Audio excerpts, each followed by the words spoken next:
I love the energy here. Yeah, we do too. This is always fun for us. I mean, we do this because we love it, quite honestly. Yeah. Yeah. Okay, Joe, take it away. Yeah. Yeah. Alrighty. Elizabeth, why don't you introduce yourself again?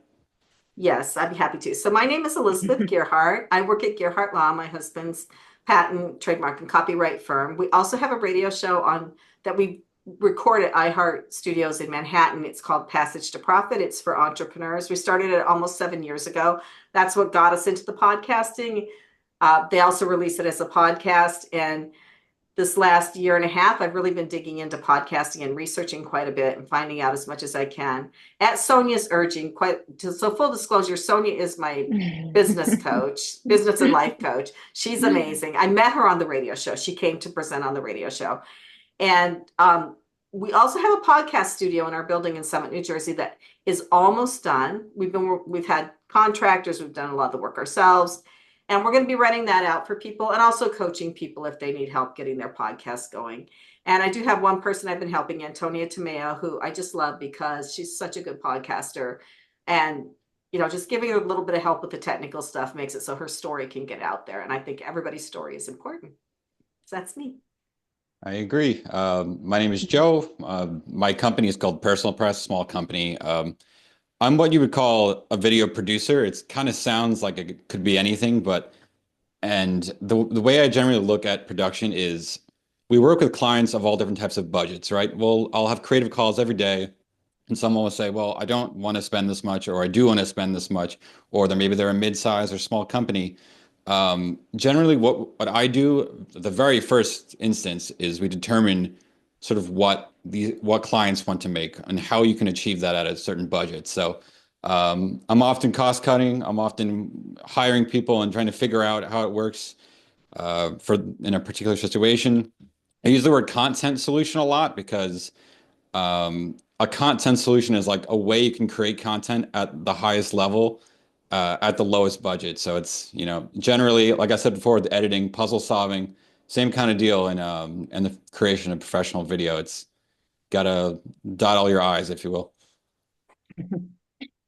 Awesome. And I'm Sonia Satra. And as Elizabeth said so kindly, I am a business coach and life coach in my other life and sometimes life. I'm an actress, best known in the past for playing Lucy Cooper Spalding and psycho nurse Barbara on One Life to Live. I was Lucy on Guiding Light and psycho nurse Barbara on One Life to Live. But I'm not psycho, I promise. I'm really fine. And I actually, much like Lisa in here, I believe, who started a podcast a couple of years ago, and then I paused for a moment because I was kind of shifting my business in a different direction, and I was focusing on a book, which I did get out. What if it were easy? Using movement and mindset to create success in life, love, and business, which is how I landed on Elizabeth's wonderful podcast. The Passage to Profit show. And I did a lot of podcasts over the years. And so I'm excited to be here to kind of learn with all of you and share what I know both as a performer and from all of the technical things that I've used for my business in terms of social media, website, and some of the podcasting I've done. So yeah, here we are. Okay. So do you want to Actually, I introduce was us? wondering, Elizabeth, could I interject one little thing? Because I did a little fun fact Oh, on of video, because we're course. talking about video. And there was just three stats that I wanted to share with you as to why video is so critically important. So one, people watch an average of 17 hours of video a week. That's a lot. If you're a teenager, that's probably higher. And here's an interesting one, especially for some of the people who are selling products or services. The retention rate is significantly higher. The retention rate is up to as high as 95% if you're watching video versus 10% for text. That's a dramatic difference. So another reason why video is so key. And this is a little older, but it's since 2022, about 82% of internet traffic is based on video. It's probably higher now. So Great that you're here. Sending it back to you, Elizabeth. Just wanted to sort of put those numbers in your head as to why, particularly the retention rate, video is so important. Yeah. So Joe put together a slide, but I could just introduce it. What video is right for you? So I'll start with informative, and then Joe will talk about portfolio, and Sonia will talk about entertainment. So I have said repeatedly, and I stand by this, I feel like podcasting, video podcasting, and audio podcasting is at least 70% marketing. And I've been doing marketing for the law firm, so I've learned a whole bunch of marketing terms that I never knew before. One of them is SEO. That means search engine optimization. And basically what that means is Google goes and looks at everything. And it's like, oh, okay, well, I'm going to put this up higher on the page when people are doing the search because I like it better than I like this other piece of content. So it's really important that you give the overlord Google what he wants. And so what we try to do, and we're trying to do this with Passage to Profit now too, the radio show, is come up with questions that we can incorporate into our content that we think people are searching on Google, that maybe Google will pick up our answer and serve it up as content to people. So we have a marketing agency we work with, and one of our marketing agencies managed to get us above the fold on Google with one of our blogs because it did exactly that. And if you're doing it on video, you're much more authentic. So we use podcasting for our business. We have Passage to Profit, the radio show. We also have the Entrepreneurial Strategy series, which some of you may know about, which is an educational series. And it's, that's acting. She said my roles were convincing. Sorry, that was a side. Oh, you're doing the chat. I know people are talking about you being on TV. It's cool. So we're using the radio show and the ESS podcast to drive clients and elevate our business and get better known, and to be informative and to educate people. And I think that people appreciate that. So we're the legal industry with Gearhart Law. So that's really where we focus stuff. Now, I do have a couple other podcasts of my own that are different than this, but I'm not going to talk about them here. Although I did find out somebody I did not suspect would listen to my cat podcast was listening to it. One of my son's friends. That was so funny. Anyway, so I would say if you want to teach people, a podcast is a good way to do it. That's what the informative is. As far as portfolio, we look at content that is like really supposed to showcase a visual value. I always think of real estate and like home design. Have a few clients that do that. Whereas you're creating something, but really like the quality of what you're creating is so important to that brand. You wouldn't want to go and look at an interior design website that had bad interior design, nonetheless a video that didn't look good. So we talk about portfolio, we're talking about things that just help your brand stick out because visually you kind of would have to. It's implied that if you're going to be looking for something shopping online, of course you want to see a visual example of what it is if the value of the product is that it's supposed to look good. So that's the portfolio aspect of it.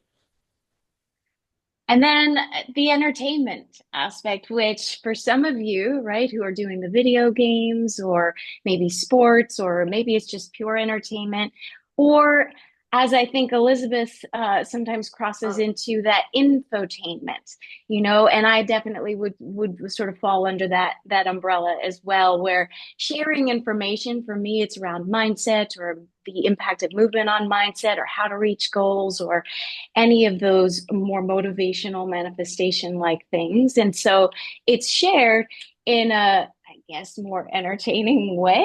And I think it's a really key thing when you're looking for content or looking to design content, just to really look at who are you trying to serve? Why are you doing it? And who are you authentically? Because if I were trying to do something super comedic or really outlandish, it just wouldn't work because it's just not who I am. I wouldn't be able to pull it off really all that well. Even with some acting skills, I don't think I could do that. And so, I bet you could. I think when you're doing entertainment or infotainment and you are trying to sell a service or a product, who you are and your character actually matters. It's one of the things that you can communicate via video. So You do want it to be entertaining. You do want it to captivate. Obviously, there's so much video out there now. And so finding new and inventive ways to have your content stand out is a key, as long as it's still genuine and authentic to who you are and makes sense for your product and your audience. And it needs to work for you. And what kind of content you create also depends a little bit on where it's showing up, whether it be social media and even whether it's TikTok or LinkedIn. That's going to maybe have a slightly different energy.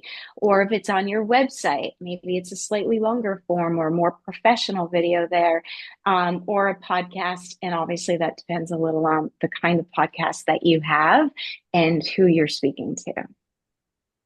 To piggyback off that, I wanted to add that these sort of like categorizations, if you will, for me as a producer, when I'm meeting a new client or having an initial consult call, this is like kind of what 30 minutes of discussion should ultimately lead to. It's like, who are you? Why do you think? I almost challenge my clients a little bit to be like, tell me why you think you'd be good in this.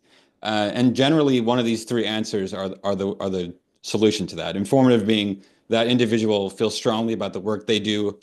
They know they can talk confidently about it. They know the ins and outs of the business. You see it a lot in legal, especially for attorneys or financial analysts who like know a ton of stuff and really want to help people and can talk confidently about it. You know you're dealing with someone who's very interested in the informative side. If we talk about entertainment, some people are just funny. They have an outgoing personality. They meet a lot of people and they find that they make a lot of friends and enjoy meeting new people and feel like they feel like they're funny or they feel like they enjoy that process, then that might be someone more interested in entertainment. And to say legal again here is funny because now we're in a different time frame where you'll probably think this is funny, Elizabeth. 10 years ago, you wouldn't have attorneys doing videos they do today. There's videos that attorneys do today where it's wild. There's personal injury attorneys that are jumping out of planes and stuff. Who knows? It's getting crazy out here. That is clearly something that is encouraging entertainment to have an audience that's like, this guy's funny, or this is awesome, or this is not something I've ever seen before. And then if they get injured or if they need a probate attorney in a situation, they know who to go to and they already trust that person. And portfolio being more straightforward, like this is someone who has a body of work that they just want to showcase. So I just wanted to mention that. It's like it really like makes sense when you look at it from that perspective. I love that, Joe. I think it's a great category. And I'd be curious for those of you out there, some of you shared in the beginning, but which category do you think that you fall into the most? Or where would you like to fall into if you haven't quite started yet? Do you want to put And it in the I chat? love that question, Joe, that you ask of like, why do you think you would be good at it? Or why is it important that you do it? Like, why do you want to do it? What's driving that? Yeah. We love to see that. So you could pop it in that chat. We could keep going, but would love to see your answers on that and what category you would kind of qualify in, or maybe you cross over, maybe you're both. Yeah, I mean, with the infotainment, that's kind of both. And then the cat podcast that I have with Danielle Woolley, oh my God, she is hilarious. And we're talking about cats that have issues, but she makes it so funny. And I don't even think she tries. She just does. And some people are like that, and it's really fun to listen to. Um, Yeah, but so cool. people are saying infotainment. Yeah, I think Infotainment, infotainment's the good best name. because you can Trying to teach figure it out. people. Yeah, you keep it light. So we like to laugh a lot. So when Sonia came on the show, we loved her because we were laughing about stuff, but we were also educating, right? Yeah. Yeah, being more comfortable on camera is tough. Everybody hates watching those videos of themselves, at least at first. You get used to You it. know what? I've been on TV. I still hate it. I hate Yeah. watching videos Yeah. of myself. I love the camera. Like I like doing cameras because the camera doesn't talk back to you. They don't roll your eyes. They don't like look at their phone while you're talking to them.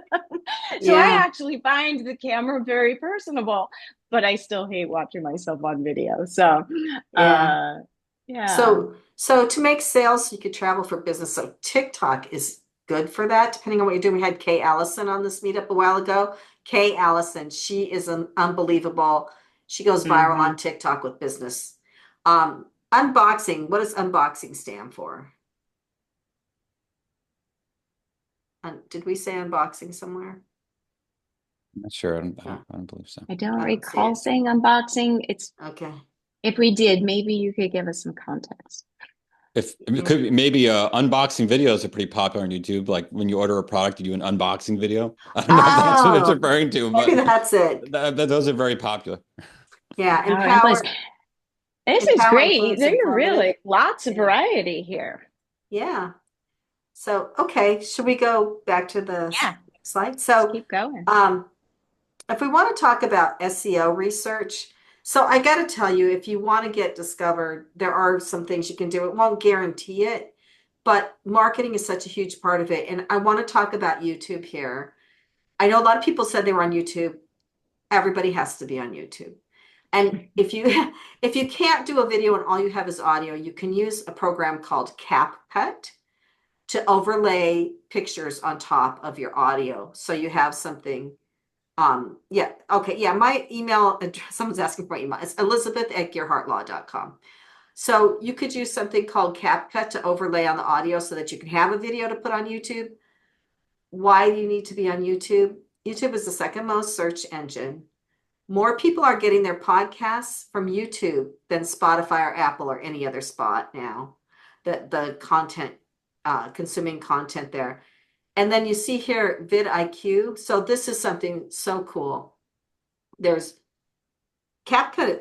No, I don't think CapCut is banned. Oh, I don't know. Maybe they just It banned it. was, it actually was, and now it's been reinstated. I just did a quick Oh, search on that. I didn't realize, but it I is back. hadn't realized it had Thanks. been banned. Yes. Oh my gosh, that would have been a nightmare because I used to use it all the Yeah. time. So vidIQ and TubeBuddy are two things. You have to do a video, put it on YouTube, and then you get this extension called vidIQ, and it analyzes your video for you, and it gives you titles that have better uh, appealing, more appealing factors for people looking for videos and also for Google. Um, and it's just I think that you have to look at it and dig into vidIQ. I do want to say something funny though. So with Buzzsprout, with the Cat podcast, we use Cast Magic. And Cast Magic is an AI program. It gives you a lot of content. It summarizes what you said. It gives you titles, etc. So I pulled the title from Cast Magic and put it on a video, put it in vidIQ. And vidIQ hated my title and only gave me 50 out of 100 on it. So it's like the fighting of the AIs, right? But vidIQ, it'll tell you what videos you should do next. So that's what you get from YouTube. That's hard to get from other places unless you spend a lot of money. This vidIQ is free. I have a free version. YouTube is free. You can get data like that on your podcasts, on the different platforms and everything, but it's always going to cost you money. And so that's like using the available data. That YouTube is probably the best place to get it. And then repurposing long form content. Sonia's going to talk a little bit about where you should be posting. So we do a 54-minute long podcast for Passage to Profit, but we purposely put in different segments and we pull those out as shorter form content and repurpose those to put them on YouTube and to put them as their own separate little podcasts. And then from that, we can use programs like Opus to pull out even 30-second shorts for YouTube Shorts. YouTube Shorts is probably where if I didn't have any time or money or anything else, and I wanted to drive people to my podcast, I would probably do YouTube Shorts. So that's Elizabeth, we had a question if you could pop names in the chat, but you had mentioned you were going to summarize it when you send out the copy yeah. of this, right? Right. So what I'll do is I'll put this through an AI program that'll transcribe it for me. And then a lot of those AI programs will pull out the names of all the software that you mentioned. And I'll send out a follow-up email to this meeting and it'll have all of that information in it. One other one I wanted to mention, and I'm not sure if I'm supposed to mention it here or later, is Taja, Taja. It does a lot for editing and pulling out different clips and everything. So, and I can't get into it because that could be a whole meetup by itself. Awesome. So moving on to content preparedness, before getting into that, I just want to mention, when we mentioned pre-production up here, we look at video in 3 levels. You got pre-production, you got production, and then you got post-production. Not every project involves all 3. Some might only have production, like you just film something and you upload it. You didn't do any pre-production, you didn't do any post-production, you just had production. Sometimes you just do Sometimes you just do production and editing. You don't actually do any pre-production. Maybe it's like you're just filming a selfie video of yourself talking. You didn't put a lot of thought into what it was going to be. You just kind of did it, and then later it was edited. So, but this pre-production section here, this first area, especially in a professional sense, it's really important because if you're going to put a lot of time and thought into creating content, you're going to be assured that you're doing the most you can to be on top of the many different elements of it. The thing that's such a challenge for anyone talking about content, and especially for us here in this chat, is that there's so much to it. It's like an insane amount of detail, and it can be intimidating. So I hope I'm not contributing to that. But regardless, being prepared for the content you're going to do, it almost seems like it's a silly thing to say, but it's so important, and you're a step ahead of the game if you've thought it out and sort of consider it. So in these things here, script writing or storyboarding, obviously you want to write a script, but going back to what Elizabeth said before, SEO research, you're determining content, determining what's relevant, what people are searching, and then that can lead to your script or what you're going to talk about. Storyboarding being more like, what are the visuals? If you see like a commercial, they always have a storyboard, right? 2 seconds of a car, 5 seconds of a really wide shot of a car, 3 seconds of a dog in the car. Like these things are written out. So if that's sort of your idea and how you want to create content, uh, actually like sitting back and not being aggressive, sitting back and thinking, here's what we're going to do. Here's how we're going to write it out. In a professional sense, that's what I do with clients. But if you're doing it yourself, you should also be doing that. So I think there's not much of a difference between professional and starting. It's the same kind of thing. It's just a unique sort of brain mindset, if you will. And we'll talk more about like where you actually film, how to decide things. Of course, in a professional sense, I'm consistently worried about the location because if it looks bad, then that's really bad because I'm supposed to be a professional. But the same thing applies if you're doing it yourself. And the content solutions will probably come around more of it later. But yeah.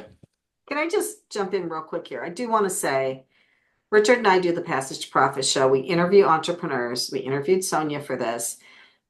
Richard talks to people on the phone before we do the show. Our assistant gets all the information she can on them and puts together a show copy that we read. And then Richard and I rehearse the show as much as we can before we go and record it on the air. It makes a big difference. And we make sure we get everybody's name right. I actually got my own name wrong one time, but that's another story. I was tired at the end. But I do think what you're saying here is script writing, storyboarding, practicing is really important if you want to look and sound professional. Yeah. Which is a perfect segue for me. And I'm sitting here thinking of like the famous line of how do you get to Carnegie Hall? Practice, practice, practice. And I I came from an industry where you needed to rehearse. We had built-in rehearsal. And when I left that and I started to do my own thing, I kind of forgot about that rehearsal process. And somehow you'd get there and you'd be like, okay, go. And you wouldn't know what to say, or you would be rambling, or you'd be stuttering. And it was such a humbling reminder that really even if it's not written out with a script, it depends on what you're doing and where it's going. If you're doing a quick Instagram post, you might not need to write it scripted out. I just shot a promo video for my book. That one was a little bit more scripted out. So I think for those of you who are doing information where it really matters, you want to get it correct, you want to be efficient and effective with your words, it does help to have a bit of a script. I typically outline and I do rehearse it and then I'll go. And the glory of video is, right, you can delete until you get to the one that you get to upload. But it does require that. So for anybody, especially if you're feeling a little uncomfortable in front of the camera, I think it's important just to remember that it is a practice thing. Even the pros practice a lot more. And I think people think it's just natural, and it's not, it's rehearsal. So just practice it. But where to place it is, and I kind of alluded to this in the last slide, but any of the social media outlets, right? Instagram, Facebook, X, TikTok. You've mentioned a few others. We're here. YouTube Shorts, Oregon website, LinkedIn also is one to mention. So there's lots of different platforms in which you can put it out there. Or if you're doing learning platforms, that's another use of video. And again, it's trying to figure out what's the right platform for what you do. Yeah, there's one. I'm glad you brought up learning platforms. I don't know if everybody knows about Udemy, Udemy. If you like to teach and you have a course, you can put it on Udemy, and a lot of people know Udemy and take courses. So if you want to make some money with what you know and you can shoot a decent video, I haven't looked at Udemy videos, but a lot of people, I've heard about it from a lot of people. And there's a lot of those kinds of platforms. There's CourseHorse is another one. I had one and it escaped my mind. I'll come back to it, but there's a number of them. So if that is something that you like, you could take your expertise and share it And get paid for it. and get paid for it.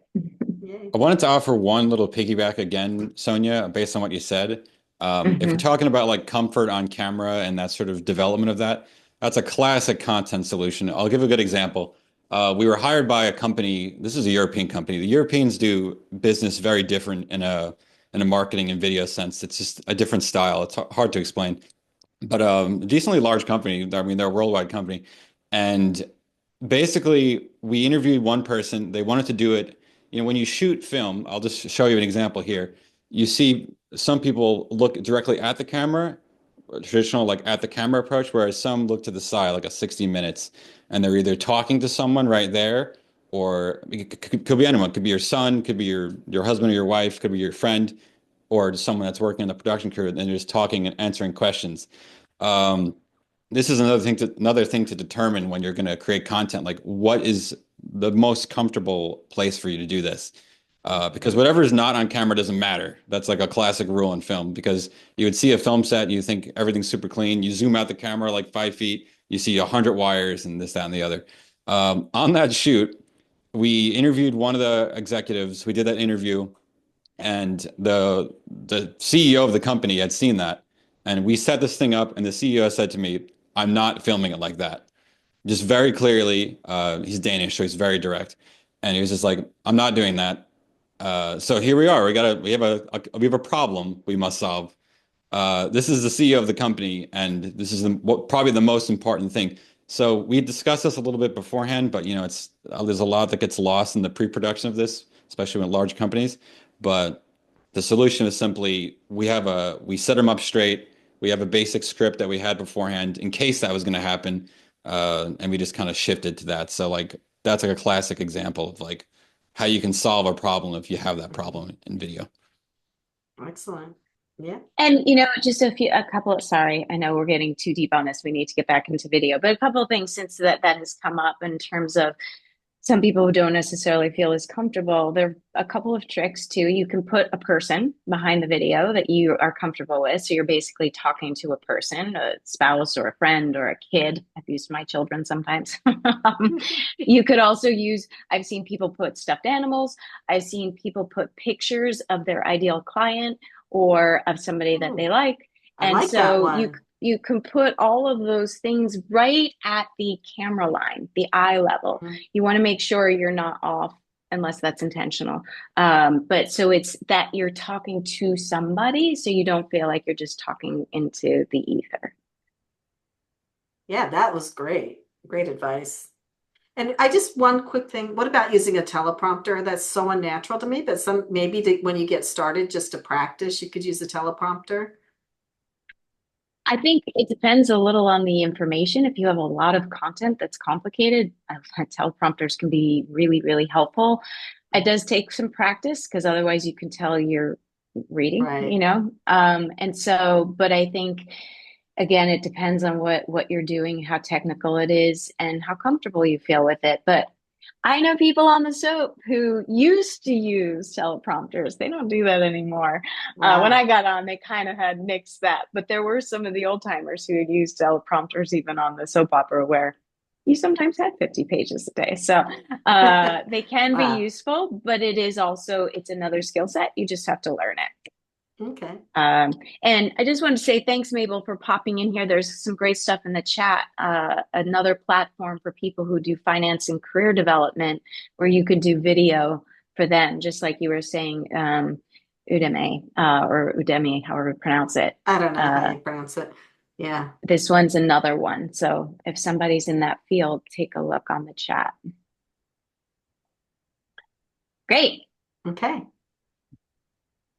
right, so moving forward, now we're going to go into like the many different elements of how you can sort of optimize your content to look the best you can.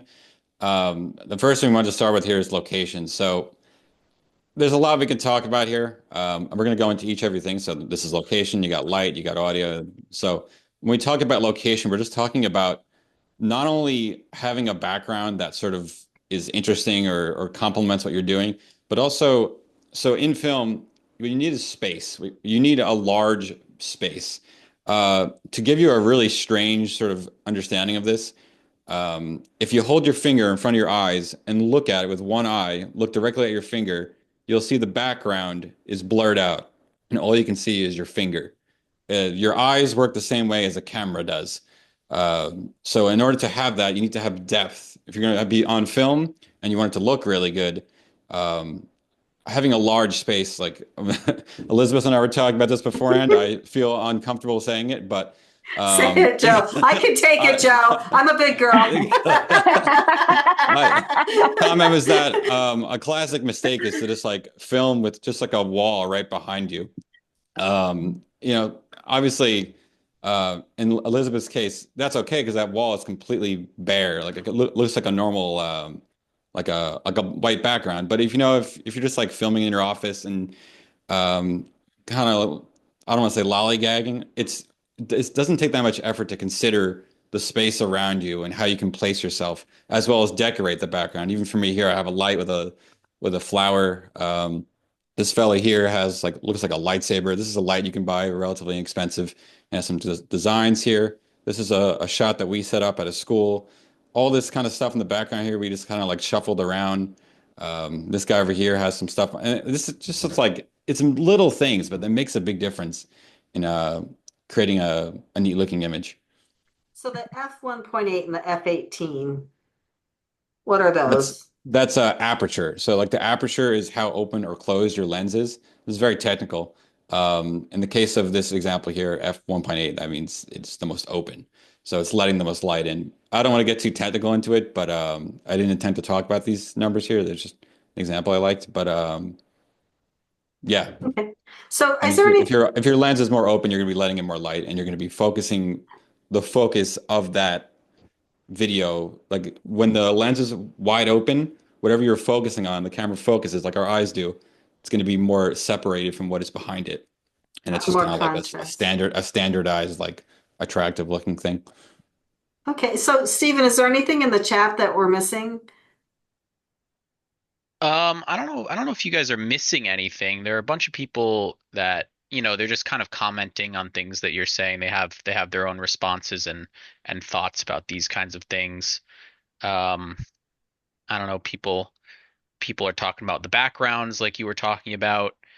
Kind of shocked that people aren't using more backgrounds, or I mean earlier talking about the value provided in content and that kind of thing. So I don't know if there's anything Okay. you directly need to respond to right now. Okay. Well, if you have questions, keep them Yeah. coming. This is a flashback to the last thing. I did see Mike on here. Important to remember you're human, so at times people like imperfections. And I think that there is some truth to that, especially in social media stuff. Just you don't have to be perfect. People like that. There's a humanness to it. So I think the more professional your videos are, the more you kind of want it to be a little bit elevated. But for other things, I totally agree with that. Just wanted to respond to that because I thought that was a good, valid comment. Yeah. And yeah, so back Okay. to space and light. I guess next slide, right? Actually, Did somebody you? had, this didn't come up, but we had talked about it a little bit before, about artificial backgrounds, using like the Oh, Zoom backgrounds or something. And Joe, you had some comments about that too, To didn't you? respond to Karen, it is not a fake background. Just to clarify, it was about 3 hours of work. Um, very cool background, Joe. I love thank it.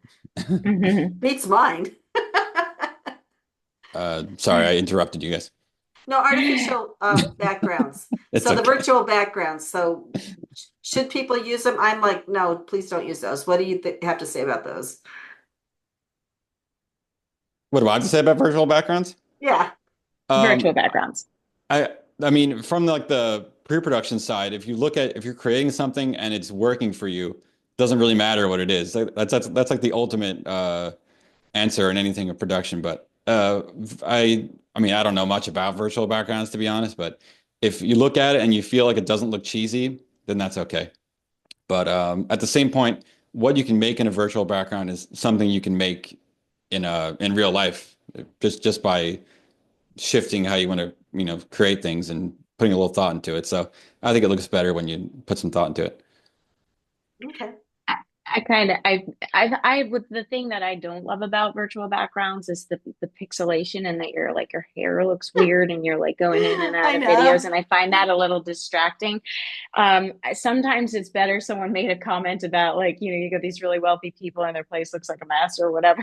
That can also be a mixed message, right? If you're selling some high-end product and you in your background doesn't look that, then you might want to consider a virtual background. Or there have been times when I've had to use like a blurred background or something, but I don't love the blurred either. For some reason, it feels to me like it gives the message of like what's blurry, what's like it's Right. fuzzy, it's just not quite like right. So I think a little bit of effort for background as best as you can is the first place to go. And then second, if you can't, virtual can help. But again, trying to find something with a little depth too can help. Okay. Sounds great. Should we move on? Yeah. I see one comment that I kind of thought was cool, from Alonzo, mentioning 3-point lighting. Just, I guess I don't have that in this slide. The idea of 3-point lighting is that you're able to light this side of your face, this side of your face, and ideally your hair. I don't have 3 lights on me now, I only have 2, so I don't have a hair light, but Alonzo pointed that out. It's a good thing to mention. Yeah. Well, we're going to be doing that in the podcast studio. We were up there playing around with it yesterday, and Richard had 2 lights, one on each side of me, and I was glowing. Like Mm. it was a lot of really bright light. Okay. Awesome. Take So it All right, away, so Joe. we're getting into light. This is the first thing we discussed on our call a week ago. There's always the sun. It's free. And on most professional shoots, if there's the ability to have natural sunlight, it's great. And it's, of course, free, as I said. So there's a lot of content creators that just shoot their stuff outside. You don't have to worry. I mean, there's like shadows and little problems here and there, but of course, the sunlight is always a good way to illuminate your face if you're finding it to be very shadowy or dark. I mean, even if I were to turn off my lights now, like this is going to dramatically change. Now all you're really seeing is the glare of the computer screen. The wow, lights on. that did make a Mhm. huge difference. Yeah, I mean, these are just little things. We'll get more into it, but yeah. Can I say one thing about natural sunlight, though? It's preferable not to use high noon. I went out to shoot a video and it was just like, Yeah. Yeah. they always call the golden hour, like that end of the day when the sun's sort of coming down. That's always the most beautiful light. Also, early morning can be really pretty, but I found that the direct 12 noon sunlight can be really harsh. So Yeah, it something you is. want to be Yeah. careful with. Ill advised. Um, you can always look at they have like, I guess, calendars for how the sunlight or the blue light in the morning will change based on the date. So it's always maybe a little, maybe a little overthinking it, but if you're trying to shoot for blue hour or for golden hour, that information is available. Um, Yeah. So I know, Sonia, you use a ring light. I don't like them because they reflect off my glasses, but you think they're awesome. I mean, I like them because they're easy. When I first started shooting, because I do some movement stuff, and so it was a little bit more complicated. I actually brought in some professional people to teach me how to light it, and they made it beautiful, but it was a big, complicated, heavy equipment thing, and I just was never able to completely duplicate it. And then I got a ring light, and I was like, wow, that's so easy. It's not as good. It's just not as good as the professional light or the 3-point lighting, and having a little bit of a background lighting, I think makes a huge difference. But if you're doing something simple, if you're podcasting, or if you're doing something that's a little bit more stationary, it's a very quick, easy way to light that doesn't require a lot of in-depth knowledge on lighting. And it's inexpensive, right? Ring lights are And not it's that much. It is. Yeah. The other thing that I did learn also, because I was shooting and I always like the warm light because I tend to like warm. So I was putting it on a setting that had warm light, but my background light was more natural light. So it was a little bit of a cooler light.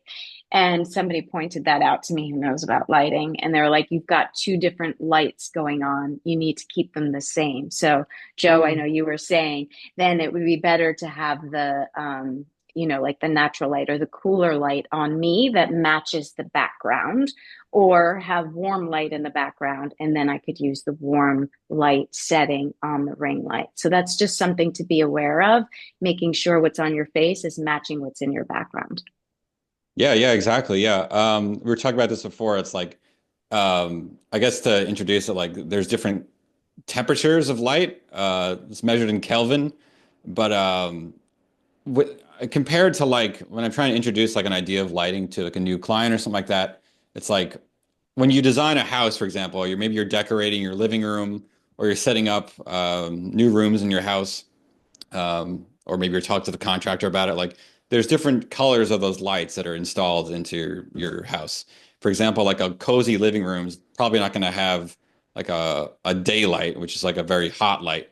It's going to have like a warmer, cozier light, like have some cookies and milk kind of light, if that makes any sense. Right. Yeah. The same things apply to like to the lights you use. They have a different color temperature, and they can lend to that sort of idea. So Sonia, obviously you're mentioning like different colors of lights. They don't necessarily work well together. Generally you want it to be the same temperature, which is all like available on the products. So what do Yes. so you say like CRI, color accuracy, and lumens, brightness. Does it say that on the box? Yeah, yeah. Okay. It does, yeah. So, Even like the light bulbs you buy from like Home Depot, which is surprisingly a decent solution for some things. Even the light behind me, I just bought at Home Depot. Super cheap, and you could change the color of it, so I could change any color I want it to be. But yeah, that's generally on the box. It's like a standard. It's almost like the nutrition facts of the items. It will say like that's information at the bottom right. okay. Yeah. Joe, could you walk us through a very simple light setting for somebody who maybe was standing in a room wanting to do something? Um, what would be the best and easiest lighting on a budget? Obviously, you would make Yeah. them look phenomenal. So that's, Well, if you want I the typically professional hire, route, go get yeah. Joe. Yeah, Right. I do want to Hire him. say, I do want Um, to say full disclosure here. Joe did videos for Gearhart Law, and they were amazing. They were, and he Thank didn't have a you. lot of Thank you, room to Elizabeth. work with. It was in our conference room. So that's why I want him to come and talk to everybody, because it seemed like he was able to take whatever is there and make something phenomenal out of it. So yeah, I appreciate that. if you're not a professional videographer, how can you set up the lights? Yeah, I think a mhm. really good solution is you don't have to have three lights. You can have one, and one that is generally pretty bright. As long as you can get like the light a little bit to the side of the camera to illuminate the front of your face. You might be blinding yourself a little bit, but if you can, if as long as you're looking at the lens, it won't be too bad.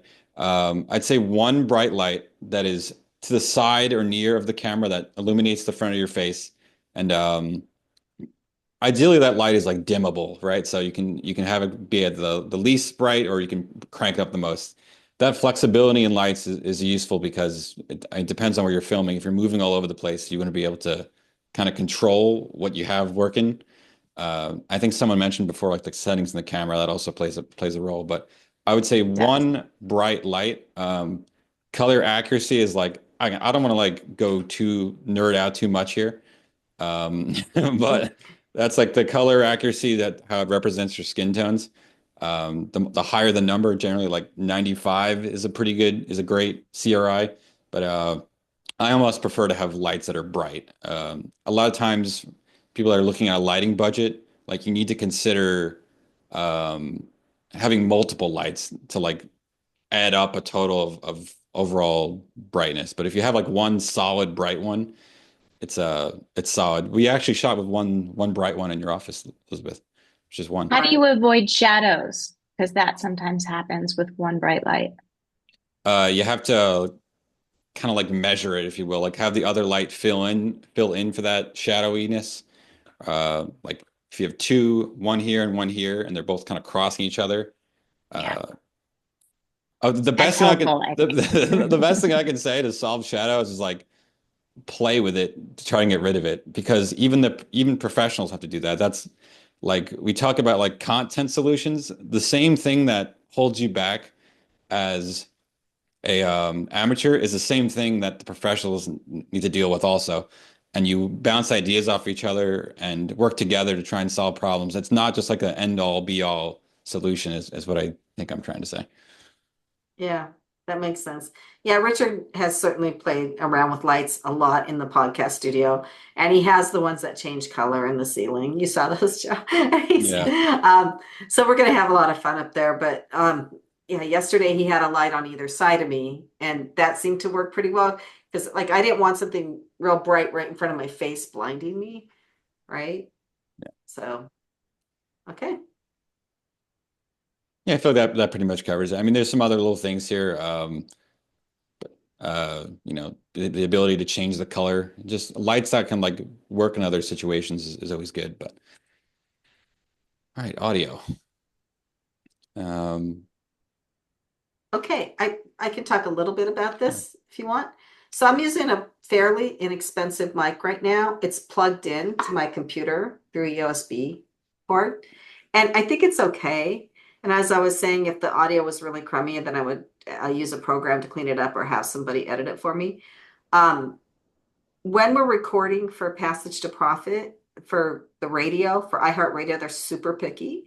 So we use $400 to $500 Shure mics, and we put them through a Rodecaster, which takes the 4 microphone feeds and puts them together, and then that plugs into our computer.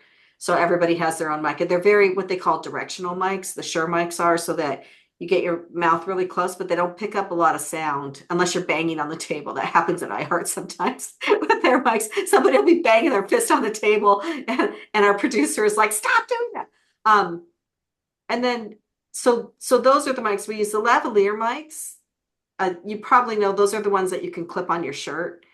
And those I've heard though can pick up like shirt rustling and outside noise. So I haven't really used those that much. We've played with them a little bit. So but this mic I'm using, this toner mic, was about $50. So you could get a decent mic for about $50, or you can spend $500. yeah. If we're going to talk about audio, I think of all the elements of these things, audio is the most, if it's bad, then it really hurts you. Yeah. Yeah, it's almost like you can't have bad audio, unless it's like a meme where it's like it's supposed to be bad audio. I'm sure someone would get that in the comments. So yeah, like putting attention into ensuring that the audio is like been thought out is very valuable. I think you mentioned the lavalier issue. It's like obviously if you're shooting something where you're moving around a lot, like if you're doing like a walk and talk and you're walking, uh, if we're like monitoring the audio and you hear like you'll hear the rustling, um, it's never good. It's kind of makes it unusable. Um, but a lot of it depends on what you're shooting. If your setup is like like a desktop webcam, something like this, some like the one you have, like a desktop audio device that works really well. Yeah, I see somebody put in some other mics too. Richard bought a Yeti. It's like $110 on Amazon, and that's a really nice mic too. If you're going to just use it for your own purposes, it gives pretty decent recording quality. I have a Yeti. I also have a snow globe. Not that I'm using either one of them tonight, but I do have them. And I think they both work really well for stationary. In terms of mobile, because some of what I did was movement, I had originally just bought some cheap ones off of Amazon, and they got me kind of through it. But then I upgraded to a Sennheiser, which was more. It was like a $700 mic, but they use it Right. for professional, like on sets, and it makes a huge difference. And for me, you just sort of tape it like in sort of in your shirt so you can't see it, but it stays solid. That's what they do on sets. And so that's what I did. There is a great lav and I can't remember the name of it. I apologize, but I'll get it so that we can send it out to you Okay. in the recap of all of this, that yoga teachers and athlete people are using now. That is a lav. You do see this one, but it's supposed to be really great at adjusting to all of the movement. I was actually going to get one just to have another one, because the Sennheiser is still a little bulky. This one's much smaller and easier. So if you do movement in whatever you do, that might be an option for you. But I think if you're doing a podcast or doing something stationary, some of the other mics that are just on your desk are fine. And I have to agree with Joe, if the audio's bad for a podcast. I started listening to something on YouTube even, and the woman's voice was so low and it was going up and down and in and out. I couldn't listen to it. I had to turn it off. And there's another video on the same topic, so I listened to somebody else. So people will quit watching and listening if your audio's bad. Yeah. When we talk about podcasts are the single most challenging audio setup. Podcasts are real tough in that regard. Some of these devices I have here, there's like a sound. When I have here hired audio, if it's a podcast, I'm almost always entirely hiring someone called a sound operator, sound OP, and they just completely manage the audio. It's a real challenge in podcasts, especially in the more people you have mics for everyone. If you're in a situation where like someone's like, you know, got a cold or something and they're kind of sniffling, but they're not talking and someone else is talking, these are all like very volatile things. So I don't want to sound like a bummer to anyone who wants to make a podcast. There's always a solution like we were talking about before. But yeah, it's a big time challenge for podcast. Yeah. Or you go to the podcast studio that Elizabeth has, and they're going to, Yeah, and then you yeah. have the Yeah. professional Oh, it's a equipment. leader. Yeah. Especially if you're having multiple people. If you're doing a single person or you're doing a Zoom interview, I think that's a little bit different. So again, it depends on the complexity of the podcast that you're doing.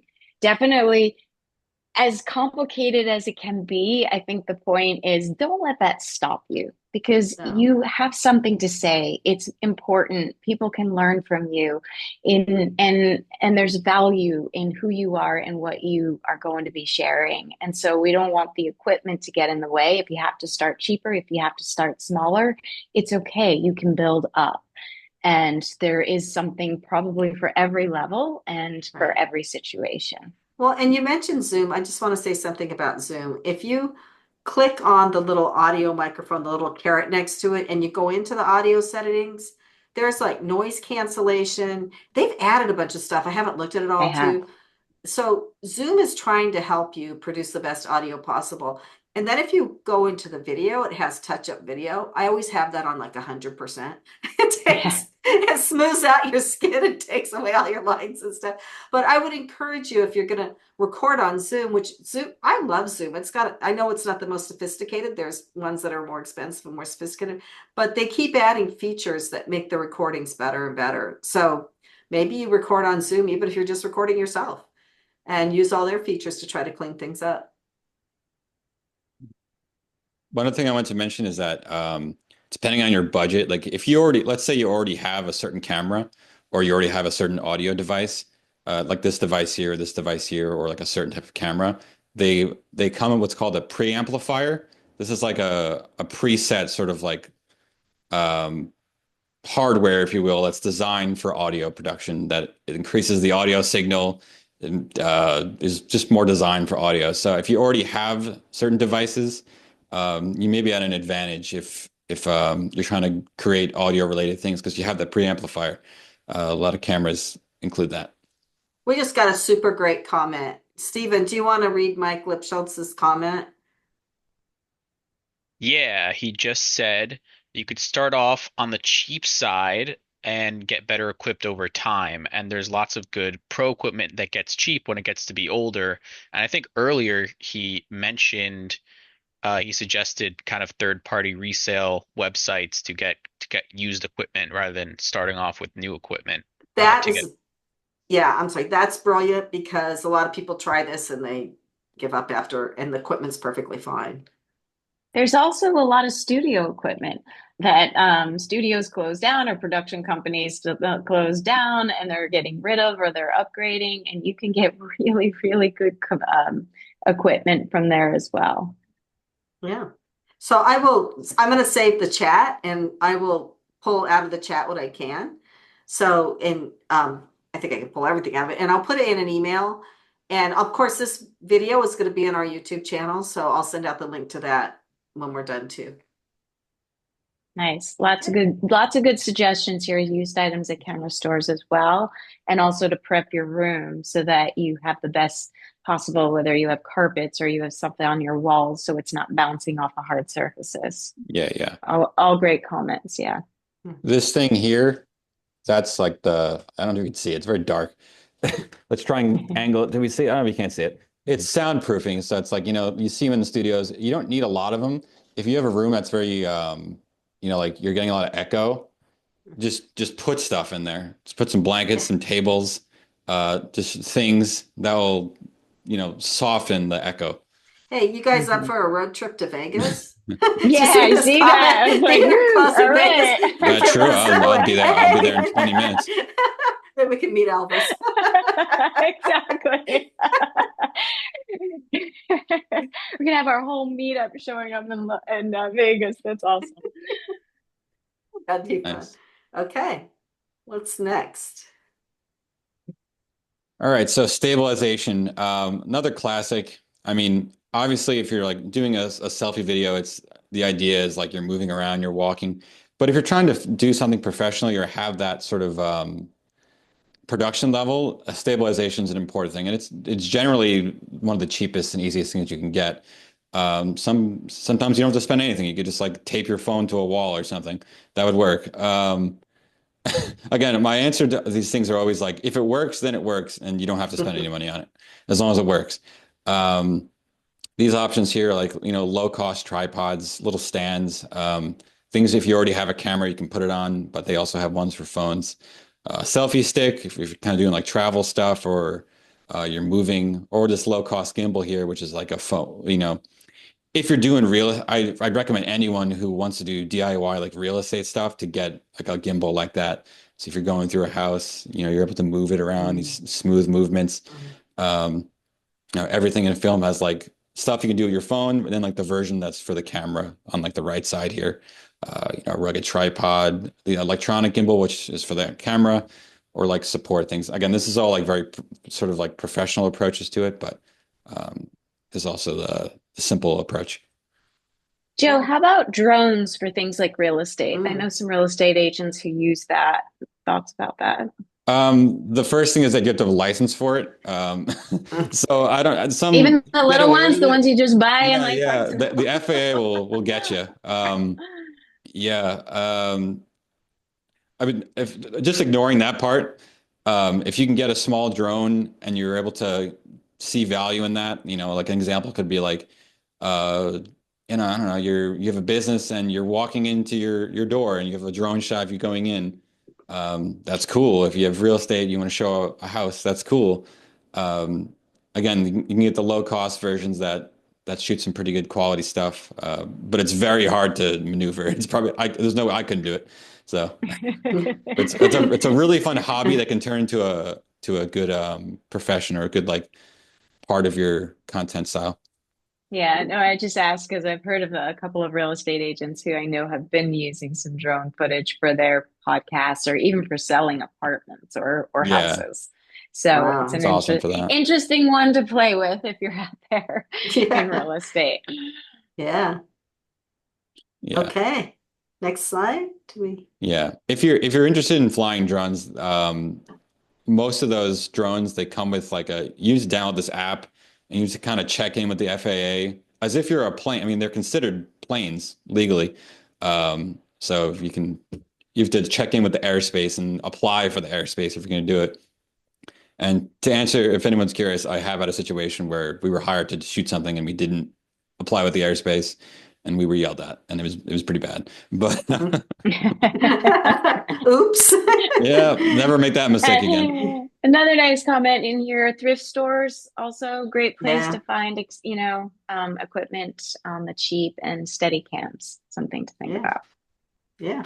Just make sure they have all the little screws with them. Right? So, yeah. So camera and lenses. Yeah.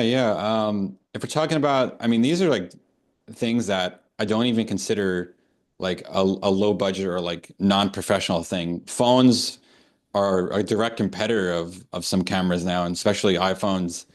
They shoot awesome, and if you have the lighting setup arranged, those phones now even have like a film setting, so you can switch to studio mode or like professional mode, which will just change the UI to like all the things we were talking about before. So like you would change the UI and it would show you things like the aperture or like different lighting settings. So if you're interested in getting into that, phones are really good. And honestly, if I was like in a situation where a camera broke, I would use a phone and we could probably get away with it, to be honest.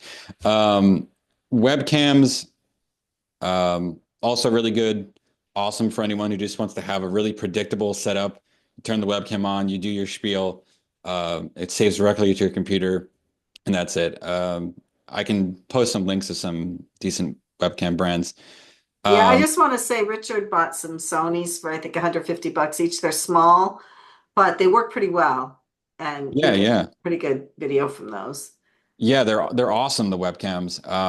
Especially like, it's a great solution to a problem, because like if you're a content creator who has, I'm using a webcam now, but we have friends who, you'll set up your whatever, your Nikon or your Sony camera, and you can feed it through your computer and actually use your camera as like your webcam.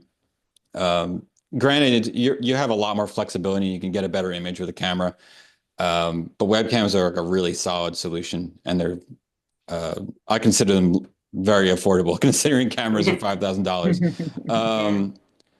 If we talk about screen records, this software here, OBS Studio, it's like amazingly good free software. Someone mentioned Audacity in the chat before. It's basically like the screen record version or the streaming version of Audacity. It's free software. A lot of professionals use like a screen record as like a way to directly show what they're talking about. So obviously it's really big in gaming. I know someone mentioned gaming before, but it's awesome if you're trying to like, if you're peering over a document or you're peering over something and you're going to either appear in the bottom left or be the center and it cuts to the thing you're recording. Screen record videos are really popular and like a extremely easy way and free to get content. As far as like the high budget stuff, I'm curious if anyone has any of these cameras. If you have any of these cameras, you're a step away from being a professional. That's how I'll put it. Well, it looks like Adam and Mohammed, and there's some other people that were here too, commenting here too, know a lot about this stuff. Who else is commenting? Dave B, Mike Lipschitz. Or Lipschultz. So, any of you guys have this high-end stuff? No? Okay. Osmo Pocket. And next up is buying full-frame Sony. Full-frame Sony would be nice. Mm-hmm. So when we talk about the cameras, like you see this camera on the bottom left here. Honestly, the lenses are more important than the cameras in a lot of the situations with equipment like this. When you buy a camera, it doesn't come with the lens, unless it does. Sometimes they do. But the lens, you want to get a camera that you can change the lenses. And a higher quality lens is way more important than a higher quality camera. The lenses can do some awesome things. Depending on what you want to do creatively, I'll just talk about some of these lenses, I guess. 16 to 35 is like a wide angle real estate. kind of lens. If you're going to shoot something where you really want to see like a wideness to it, of course, you'd use that. 24 to 70 is like the middle ground. You can go low and have that wideness, or you can go higher, which is you're tighter. And then the 75 to 200 is like variable to go tight. I always recommend a variable lens because you're not stuck in one lens. I'm kind of getting too technical here, I think. Well, you have a question about a full spectrum camera. I'm not sure what that is, to be honest. So says get a zoom with 2.8 f-stop, and that's all you need usually. Maybe Yeah. start with a decent modern phone, get monetized, and buy higher end when money rolls. That's my theory. That's what I'm doing. So the podcast studio doesn't have everything we want in there, but as I make money on it, which I hope I will, I'm going to upgrade everything. So, what are the recommended brands?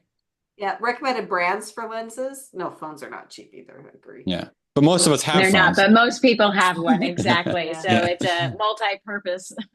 So do you have I actually originally had gotten a video camera and I was doing it on that. And then it just was so much easier to just do it on a better iPhone because you could do all the editing right there. And it was particularly for social media. So it wasn't the high-end, more professional stuff that I was doing. So again, it depends a little on what the content creation is that you're doing. And do you need the high end for it? For some professional things, you probably do, especially for some of the information things. But if it's for daily stuff or for more sedentary podcasts where you're not moving around, you're probably fine with the iPhone. Okay, so do you have I think is my opinion, but take the question on the lenses. Yeah, any brands for the lenses? So you'd have to know. So the brand is dependent on what the camera is. So it's on. You can't just get like one lens. Like if you use a Sony lens, you can't use it on a Canon. It's hard to answer the lens question. I can post some later, some examples. Okay. Can I just sorry, just jumping in? I looked up the full spectrum camera thing. Apparently, it's a kind of camera that captures other spectrums of light, like non-visible, like UV and ultra and infrared and that kind of stuff. I don't know how relevant that is to YouTube videos, but or maybe like a full spectrum, depends like what you're doing. if you're filming something like I don't know, like military, for example, could use that kind of film. Oh, if you want night vision or something. Yeah, ghost hunting. Ghost hunting. I suppose, That's cool. Yeah. Okay, should we awesome. We're getting kind of late here. Should we go to the next slide? How many more Sure, slides? How many more slides do we have, Joe? Two or one actually. This is the last slide. Oh, we're doing pretty good on time then. Yay. Oh, okay. So am I supposed to talk about CapCut? Yes. So if you're for editing, there are so many programs now. And Sonia was like, well, just tell us one you use. I use CapCut to overlay images. Danielle Woolley, who does the Cat podcast with me, uses iMovie on her Mac. Descript is a super popular one with podcasters. All of you guys, people here who've been podcasting probably know Descript. The reason Descript is so popular is because it gives you the transcript and you can make edits in the transcript that then make edits in the corresponding video. So people love it. The only problem with that, and it'll remove filler words and everything, if you make too many edits, like you get something really choppy. And so you really need better software, I think, that gives you really good transitions. I haven't used Descript that much. DaVinci or Leo, as we call it. That's free. Richard uses that. I use the CapCut free version. And I actually use it on my computer, even though it's for mobile. If you like software, I love playing around with different software. You just kind of need to use these and see which one you like the best. But they're pretty low cost or free. For turning a still image into a scripted talking video, I've been using CapCut, but I also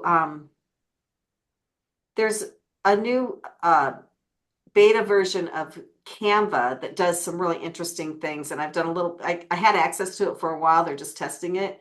I don't know if it'll do that. Somebody said ScreenFlow. Yeah, you can do audio and video in Riverside. Spotify. So the thing is about these programs like CapCut and Canva and all of them, come back next month and they'll have more features and they'll do what you want them to do. Like they add stuff all the time, and they're just all getting better and better as time goes on. So what about the paid, Joe? I haven't used those. I think if you're getting into it, I wouldn't bother with a paid version unless like again, I don't have the greatest answers here because I haven't used a lot of free versions. Like we were talking about this a little bit the last time we spoke. If you're designing content to be uploaded on like meta technologies like Instagram or Facebook, um, anyone who uses a desktop will know the pain here of like trying to have an upload flow, if you will, if you're actually editing your content on a computer.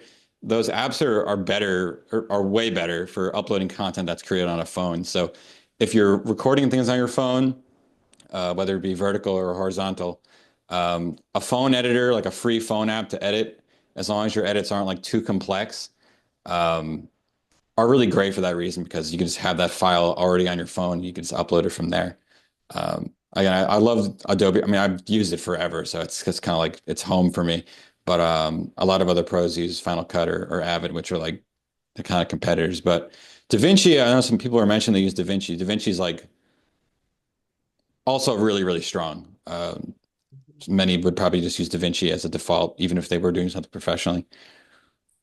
Yeah, and you can teach yourself with YouTube videos how to use these. Or you can just intuitively figure it out if you're like really smart. We did have a question about choosing a YouTube channel name for your podcast. So YouTube's a little bit different than the other podcasting platforms because YouTube actually looks at a little bit more of your content. And on the other platforms, you want to put your keywords in your title. So, for instance, for the cat podcast, we have to have the word cat in the title. On YouTube, you could get away with it in the description. But I think it's always a balance between what Google wants to see with the algorithms and the searches and the creativity aspect and what people want to see. And I've I think that you have to balance the two, but I also feel like sometimes just really the content drives whether people will watch it or not. If you have a catchy thumbnail, that really helps too. Um, but I think if you can deliver super good content and good audio and video, that matters, but not as much. I don't know, Sonia, your thoughts? I mean, I do think the title matters. Yeah.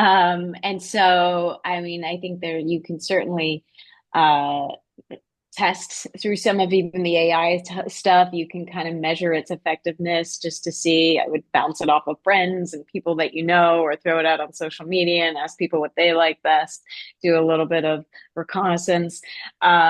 And so I think that's how I would probably start. If you need just some generators, you can do title generators that Yeah, might that's like true. get the creativity flowing. And from there, you can shape it to what you want. But I think it is, I think if you're going on YouTube, there's a question too of are you planning on using it and putting it out on other platforms as well? Are you doing like a video on YouTube but still putting your podcast out on other platforms?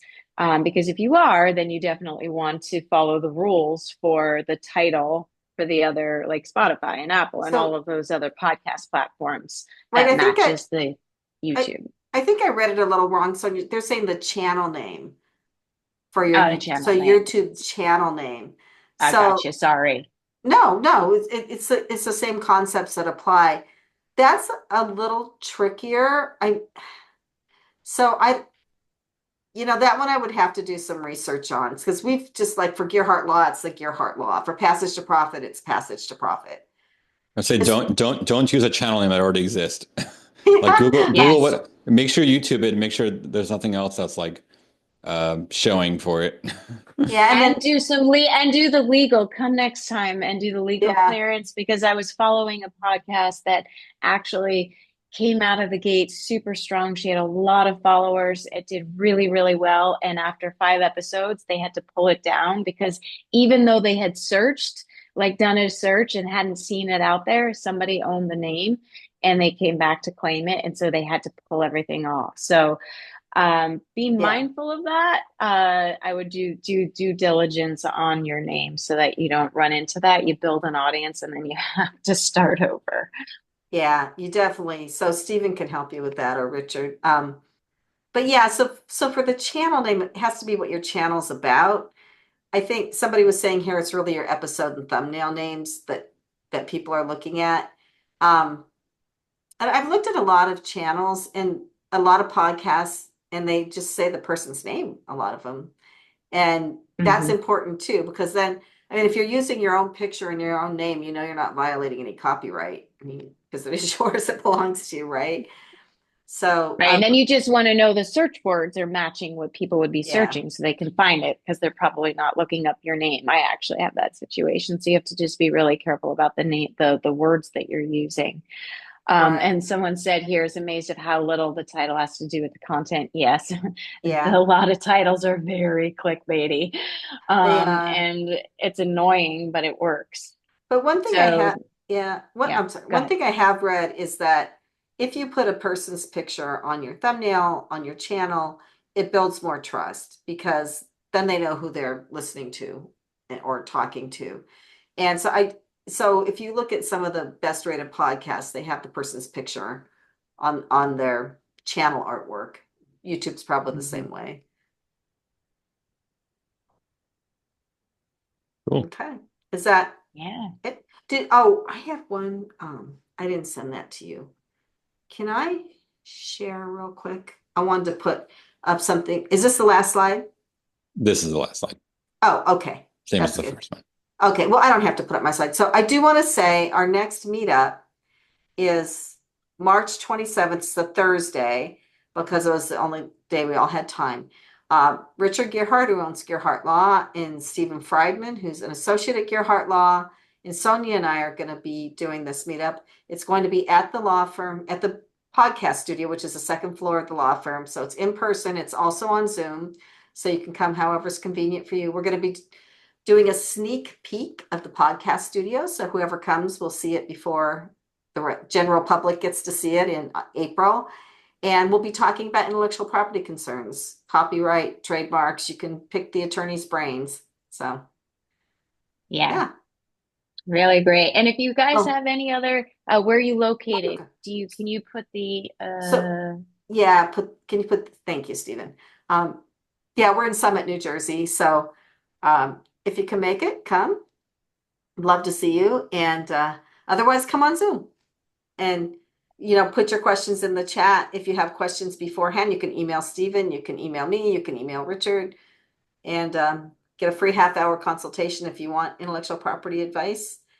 And yeah, I think next month's going to be a lot of fun too. I thought this one was fun.